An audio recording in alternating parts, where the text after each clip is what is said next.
ধাক্কা দিয়ে পালিয়ে গেলেন চালক। রাস্তায় পাঁচিলের গা ঘেঁষে লম্বা সারি বেঁধে একের পর এক গাড়ি দাঁড়িয়ে রয়েছে।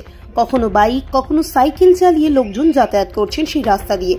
তুলনামূলকভাবে বেশ শুনশান রাস্তা। হঠাৎ এক জোর শব্দ শুনতে পাওয়া যায় দূর থেকে। ক্রমশ তা আরো কাছে আসতে শুরু করে। এক সাইকেল চালক চমকে গিয়ে আওয়াজের উৎস খুঁজতে শুরু করেন।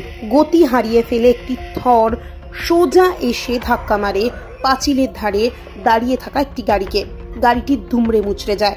জোর ধাক্কায় রাস্তার পাঁচিলটিও ভেঙে পড়ে যায়। শুক্রবার এই ঘটনাটি হরিয়ানার হিসারে ঘটেছে। সম্প্রতি সমাজ মাধ্যমের পাতায় এমনই একটি ভিডিও ছড়িয়ে পড়েছে ডেডলি কলেশ নামের অ্যাকাউন্ট থেকে।